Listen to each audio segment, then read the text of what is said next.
ഈശോമിശിഹായ്ക്ക് സ്തുതിയായിരിക്കട്ടെ. പെന്തക്കോസ്താ തിരുനാളും പരിശുദ്ധ തിരുനാളിനൊക്കെ ശേഷം നമ്മൾ സ്ലീഹകാലത്തിലൂടെ കടന്നുപോയിക്കൊണ്ടിരിക്കുകയാണ്. എനിക്ക് സാക്ഷിയാകണം എന്ന് ഈശോ നൽകിയ ആ ഒരു കൽപ്പന സ്ലീഹന്മാർ അനുവർത്തിച്ചുകൊണ്ടിരിക്കുന്നതിൻ്റെ ഒരു അനുസ്മരണം നമ്മൾ നടത്തുന്ന ഒരു കാലഘട്ടമാണ് ഈ സ്ലീഹകാലം. നമ്മളോടും ആവശ്യപ്പെടുന്നതും ആ കാര്യം തന്നെയാണ്, ഈശോയ്ക്ക് സാക്ഷികളാകണം എന്നുള്ളത് തന്നെയാണ്.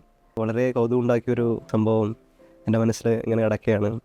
ഒരു കാലിലൊരു മന്ദക്കുള്ളൊരു മനുഷ്യൻ രാവിലെ നമ്മുടെ ഇന്ന് സഹായമൊക്കെ ചോദിച്ചിട്ട് വൈകുന്നേരം ആകുമ്പോഴത്തേക്കും ഇത്തിരി മദ്യപിച്ച് നമ്മുടെ ആശ്രമത്തിന് മുൻപിൽ വന്നിട്ട് നമ്മളെ അടുത്തേക്ക് ചീത്തയൊക്കെ വിളിക്കും. ഒരു ദിവസം ക്ലാസ്സൊക്കെ കഴിഞ്ഞിങ്ങനെ വന്ന സമയത്ത് ഈ മനുഷ്യൻ ഞങ്ങളുടെ കാർ പോർച്ചിൽ ഇങ്ങനെ കിടക്കുകയാണ്.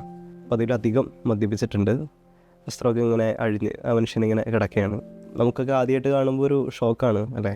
നമ്മുടെ വീട്ടുമുറ്റത്ത് നമ്മളറിയാത്ത അല്ലെങ്കിൽ നമുക്കായിട്ട് അത്ര പരിചയമില്ലാത്തൊരു മനുഷ്യൻ ഇങ്ങനെ മദ്യപിച്ച് ലക്കൊന്നുമില്ലാതെ കിടക്കാമെന്നൊക്കെ പറഞ്ഞു കഴിഞ്ഞാൽ ഞങ്ങൾക്കും അതുപോലെയൊക്കെ തോന്നി. പെട്ടെന്ന് ആശ്രമത്തിൻ്റെ അകത്തുനിന്ന് ഞങ്ങളുടെ ഒരു ഡീക്കൻ വാതിലൊക്കെ തുറന്ന് പുറത്തേക്ക് ഇറങ്ങി വന്നു. ആ മനുഷ്യനെ കണ്ടു. എന്തു പറ്റി ചേട്ടാ എന്നൊക്കെ പറഞ്ഞ് ഇങ്ങനെ വിളിച്ചു.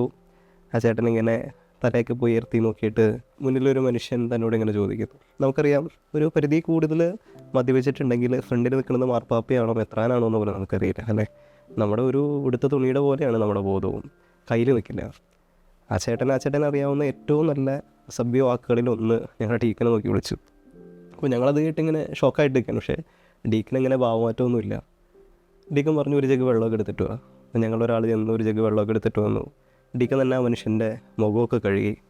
അപ്പോൾ ഒന്ന് നേരെ നിൽക്കാം എന്നൊക്കെ ഉള്ളൊരു തോന്നൽ ആ മനുഷ്യനുണ്ടായപ്പോൾ ആ മനുഷ്യൻ തൂണെ പിടിച്ചിങ്ങനെ ഇങ്ങനെ പിടിച്ച് എഴുന്നേറ്റ് നിന്നിട്ട് തൻ്റെ മുഖമൊക്കെ കഴുകിയ ആ മനുഷ്യനെ ഒന്നുകൂടി നോക്കിയിട്ട് കയ്യിലുള്ള സ്റ്റോക്കുകളിൽ ചിലത് കൂടി പ്രയോഗിച്ചു. അപ്പോൾ ഞങ്ങളൊക്കെ ഇങ്ങനെ വളരെ ദേഷ്യത്തോടു കൂടിയൊക്കെ നോക്കിയിട്ട് ഞാൻ പറഞ്ഞു, ഇടിക്കാൻ വേറെ പണിയൊന്നുമില്ലേ, അകത്ത് കയറി പൊക്കൂടെ എന്നൊക്കെ പറഞ്ഞ് ഞാനകത്തേക്ക് കയറിപ്പോയി. ഒരു 4 മണി നേരമൊക്കെ ആയി. ഞാൻ ചെന്നു. എൻ്റെ കാര്യങ്ങളൊക്കെ ഞാൻ കൃത്യമായിട്ട് നോക്കി. ജോലിയുടെ സമയത്ത് ജോലിക്ക് ഇറങ്ങി. കളിയുടെ സമയത്ത് കളിയൊക്കെ കഴിഞ്ഞ് ഞാനിങ്ങനെ തിരിച്ചു കയറി വരുന്ന സമയത്ത് ഡീക്കൻ ഇങ്ങനെ എതിരെ താഴേക്ക് ഇറങ്ങി വരികയാണ്. അപ്പോൾ ഞാനിങ്ങനെ തമാശയ്ക്ക് ചോദിച്ചു, കൂട്ടുകാരൻ പോയോ?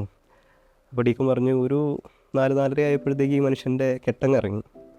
അപ്പോൾ ഡീക്കൻ എന്താ ചെയ്തതെന്ന് വെച്ച് കഴിഞ്ഞാൽ അകത്ത് ചെന്നിട്ട് ഒരു പാത്രം ചോറെടുത്തിട്ട് വന്നു. അന്നത്തെ ഞങ്ങളുടെ മീൻകറിയൊക്കെ കൂട്ടിയിട്ട് ചോറ് ആ മനുഷ്യൻ്റെ മുൻപിൽ ഇങ്ങനെ നീട്ടി വെച്ചു. ആ മനുഷ്യൻ അത് കണ്ട് ഞെട്ടി, കണ്ണൊക്കെ നിറഞ്ഞു. ഒട്ടും പ്രതീക്ഷിച്ചിരുന്നില്ല. ഒന്നും മിണ്ടാതെ അത് കഴിച്ചിട്ട് ആ മനുഷ്യൻ ആശ്രമത്തിന് വെളിയിൽ പോയി. പിന്നെ പല ആവർത്തി ആശ്രമത്തിൽ വന്നിട്ടുണ്ട്, പക്ഷേ കള്ളു കുടിച്ച് ഇതുവരെ പറ്റില്ല. നമ്മുടെ പരിസരത്തൊക്കെ ഉള്ള സ്നേഹം നിഷേധിക്കപ്പെട്ട ഒരു മനുഷ്യനെ ഈശോയുടെ സ്നേഹത്തിൽ ചേർത്ത് പിടിക്കാൻ പറ്റുകയാണെങ്കിൽ അവൻ നമ്മളോട് പറഞ്ഞ സാക്ഷിയാകണം എന്ന് പറഞ്ഞ ആ ഒരു കൽപ്പന നമ്മൾ അനുവർത്തിക്കുകയാണെന്ന് തോന്നിയിട്ടുണ്ട്. അവൻ്റെ സ്നേഹത്തിൽ നിന്നും ആരെയും മാറ്റി നിർത്താനും പാടില്ല എന്നുള്ളതാണ് മറ്റൊരു കാര്യം. തിയോളജി പഠിക്കുമ്പോൾ പ്രവാചകന്മാരിൽ ഇത്തിരിയൊക്കെ ഇഷ്ടം തോന്നുന്ന ഒരാൾ യോനാ പ്രവാചകനാണ് പഠിക്കാനായിട്ട്. പഠിച്ചു കഴിയുമ്പോൾ നമുക്ക് കുറച്ചും കൂടിയൊക്കെ ഒരു താല്പര്യം തോന്നും ആ പുസ്തകത്തോട്. യോനാ പ്രവാചകനോട് ദൈവം പറയും നിനവേലോട്ട് പോകാനായിട്ട്, നിനവേലെ ആളുകൾക്ക് മാനസാന്തരത്തിനായിട്ട് പോകാനായിട്ട്. പക്ഷേ യോനാ പ്രവാചകൻ നേരെ എതിർവശത്തേക്ക് കപ്പൽ കയറും. അതായത് കണ്ണൂർ പോകാൻ പറഞ്ഞൊരു മനുഷ്യൻ നേരെ എറണാകുളത്തേക്ക് വണ്ടി കയറുന്ന പോലെ. യോനയ്ക്ക് ഇതിന് കാരണങ്ങളുണ്ട്. യോന ഒരു ദേശീയവാദിയാണ്. അതായത് ഇസ്രായേൽക്കാർ മാത്രമേ രക്ഷപ്പെടണം എന്ന് ആഗ്രഹിക്കുന്ന മനുഷ്യനാണ്. അതുപോരാ എന്നിട്ട് യോനായോട് ദൈവം പറയുന്നത് നിനവേലേക്ക് പോകാനായിട്ടാണ്. നിനവേ എന്ന് പറയുന്നത് ഇസ്രായേലിൻ്റെ ശത്രുരാജ്യമായ അസീറിയയുടെ തലസ്ഥാനമാണ്. അത് നമുക്ക് കുറച്ചും കൂടി ലളിതമായിട്ട് മനസ്സിലാക്കണമെങ്കിൽ ഇന്ത്യ പാകിസ്ഥാൻ ക്രിക്കറ്റ് മാച്ച് നടന്നുകൊണ്ടിരിക്കുന്നതിൻ്റെ ഇടയിൽ നമ്മളോട് പാകിസ്ഥാനെ സപ്പോർട്ട് ചെയ്യാൻ പറഞ്ഞ പോലെയാണ് ഈ യോനായോട് നിലവേ പോയിട്ട് മാനസാന്തരം പറയാനായിട്ട് ദൈവം ആവശ്യപ്പെടുന്നത്. കടൽ ശോഭിതമാകുന്നു, കപ്പൽ കാറ്റിൽ പിടിക്കുന്നു, യോനായെ കടലിൽ എറിയുന്നു, മീൻ വിഴുങ്ങുന്നു. ഒടുവിൽ യോന കറങ്ങിത്തിരിഞ്ഞ് നിലവയുടെ തീരത്തെത്തുന്നു. മനസ്സോടുകൂടി യോന ദൈവം പറഞ്ഞ ആ കാര്യം ഇങ്ങനെ നിറവേറ്റാനായിട്ട് പോവുകയാണ്. യോന കരക്കെടുക്കുന്നു, കരയിലെത്തുന്നു, നിലവിൽ പ്രവേശിക്കുന്നു. ഒരു ദിവസത്തെ ദൂരം നടക്കുന്നു. എന്നിട്ട് യോന ആകെ ഒരു 4-5 വാക്കേ പറയുന്നുള്ളൂ. 40 ദിവസം കഴിഞ്ഞാൽ നിലവേ നശിക്കും. കൂടുതലെങ്ങാനും പറഞ്ഞ ആളുകൾ മാനസാന്തരപ്പെട്ടാലോ? നിലവേ നശിക്കുന്നത് കാണുന്നത് തന്നെയാണ് യോനായ്ക്ക് ഇഷ്ടം. പക്ഷെ സംഭവിക്കുന്നത് എന്താണെന്ന് വെച്ച് കഴിഞ്ഞാൽ ആളുകൾ മാത്രമല്ല, അവിടുത്തെ മൃഗങ്ങൾ വരെ ഉപവസിച്ച് മനമാറ്റം വരും എന്നുള്ളതാണ്. ദൈവം ശിക്ഷ മാറ്റും. യോനായ്ക്ക് വല്ലാതെ ദേഷ്യം വരും. യോന ഈ നിലവിക്ക് എന്ത് സംഭവിക്കും എന്നറിയാനായിട്ട്, എന്ന് കാണാനായിട്ട് മാറി ഒരു സ്ഥലത്തിരിക്കുന്നു.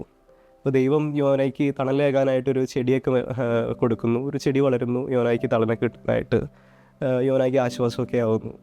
പിറ്റേ ദിവസം ഒരു പുഴുവിനയച്ച് ദൈവം ആ ഒരു ചെടീനെ നശിപ്പിക്കുന്നു. കിഴക്കൻ കാറ്റയച്ച് അത് ഉണക്കി കളയുന്നു. യോനാക്ക് ഇതൊക്കെ കണ്ടിട്ട് ദേഷ്യം വരികയാണ്, ദൈവത്തോട് ദേഷ്യപ്പെടുകയാണ്. അപ്പോൾ ദൈവം ചോദിക്കുന്നൊരു കാര്യമുണ്ട്, നിനക്കെന്താ ഇത്ര ദേഷ്യം?